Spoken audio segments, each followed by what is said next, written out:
This was apparent in our younger days. Stewie proudly informed me after each Friday night down the Royal Oak, to stagger home, back to his nan's, and he would sleep on his nan's bed while his nan would sleep on the sofa.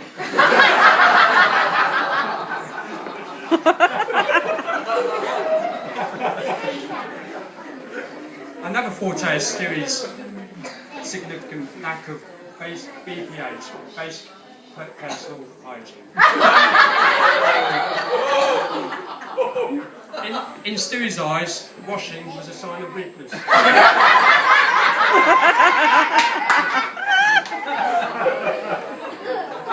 Many a time he would turn up the woodside for a Monday night Sky game, watching football with the lads and friends, with his ripped jeans and his leg warmers, proudly displaying his muddy knees from the weekend of playing football.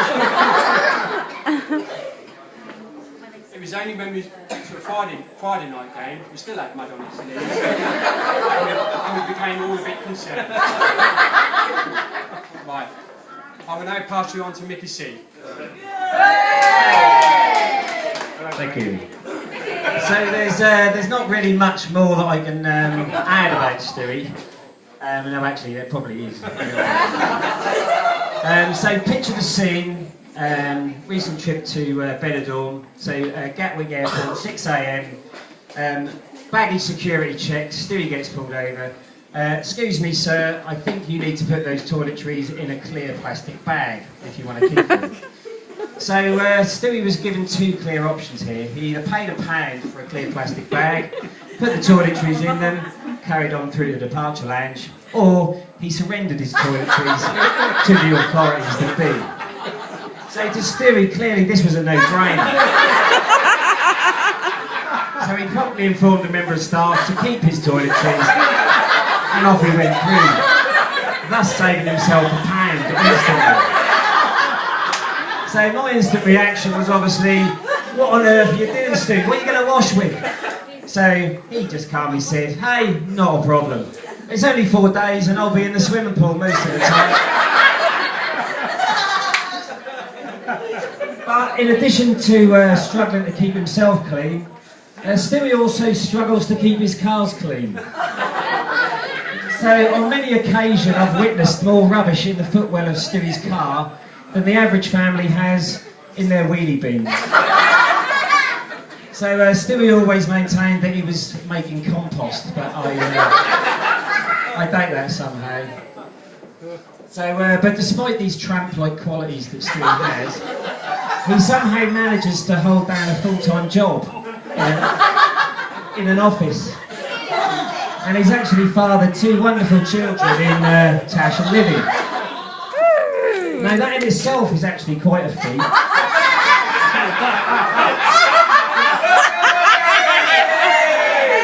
Bearing in mind that in his younger years, in Tenerife, with Mr. Smith here, they partook in a bizarre masturbation race, and Stewie failed to fill the teat on the joint.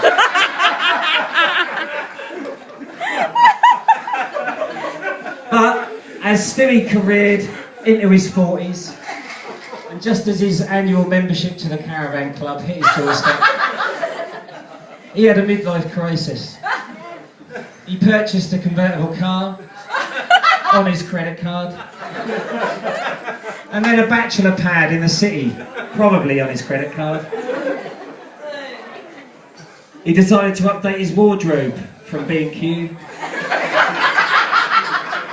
But then he hoiked up his trousers like Simon Cowell, tucked in his shirt, and headed off to the night spots of Norwich to show off his Ricky Martin dance moves. But Pete, just... He's not here, mate. No one's not here, mate. They ain't got nothing. Oh, okay. So anyway, so obviously drinking and partying was Stewie's way of life now. He cleaned his teeth with Pinot Grigio.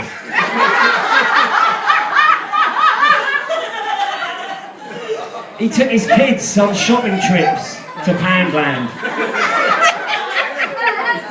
Yeah, we're not joking, are we, Tash?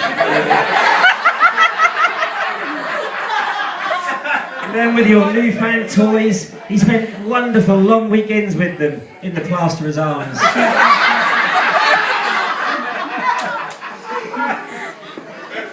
And actually it was one night in his bachelor pad that after a heavy sesh on the wine, nestled into his sofa, he fell asleep. Waking early in the morning, in the early hours, desperate to relieve himself, and I am talking urine, not semen here.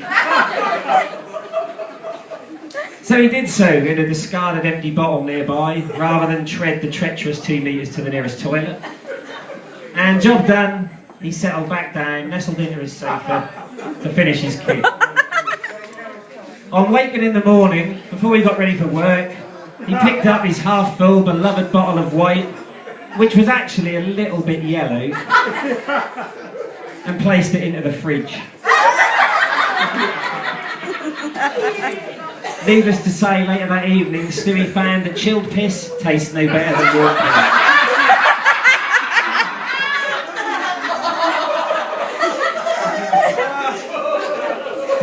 But that was after he'd drunk 2 glasses.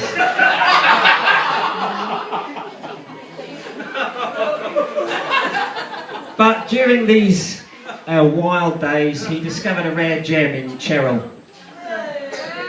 And nobody took much notice at first, me included, but as weeks turned to months, people started to think, hold on a minute, there might be something in this. This could be the real thing. But it took a trip to the doctors, I think, where Stewie was sadly told that his liver was looking very much like his penis.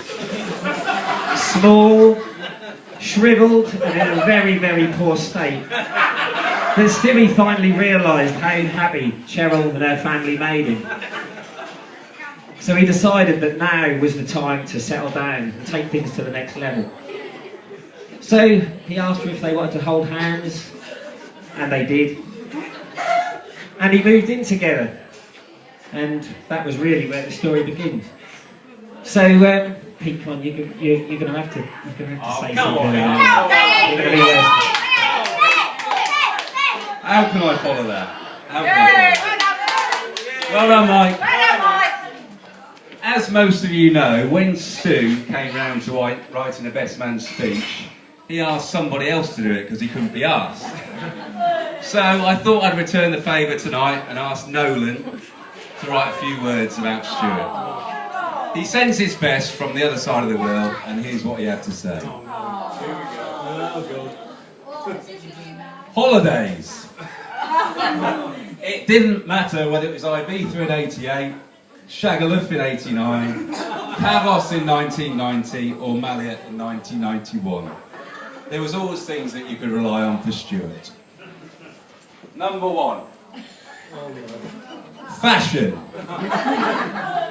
Stewie could always be found on the side of the dance floor, waiting for the Pasadenas or Luther Vandross. Ignoring the dance music subcultures that were abundantly found around him. There he was, stood in his chinos and bouffant hair. Who cares what the fashion was? Stewie didn't. He always let the side down. Personal hygiene. It's a theme here. Bit of both. Shower before you go out? Why bother? All you need to do is dunk your hair in the pool, get that bouffant up, and have a little quick fladdle round the groin. And let's face it, Stu, it wasn't difficult stepping into your trousers. You'd worn them for the last fortnight. They were nice and crisp and ready for you to put on without ironing. I've changed. The dance floor. Acid House, Manchester, Indie. Didn't matter to Stewie. What's that all about, he used to say.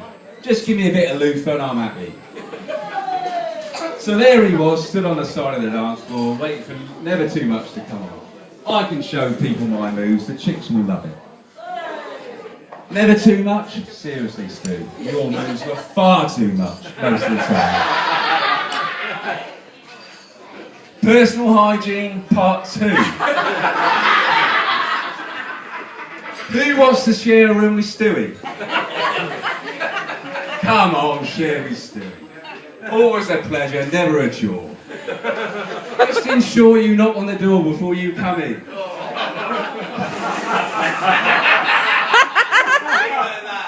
There was always a bit too much rustling around for my liking.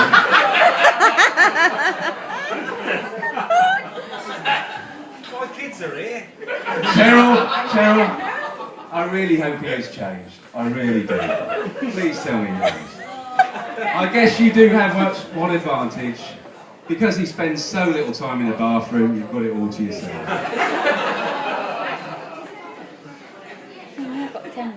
Mummy's special package. What's that about?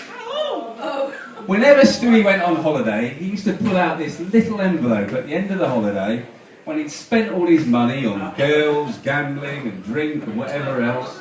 And there he had this special little packet from his mummy, so his little soldier could come home back to knowledge.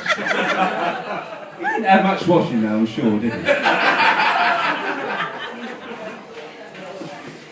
After the summer season, we of course have the football season. And the windswept fields of Sprouston Rec. And the Norwich and District Sunday Morning League. And of course, the Woodside. Yeah! What do you know me? Now the issue here, of course, Stu, is that Sunday follows Saturday. And normally you've been tired from your Ricky Martin moves, your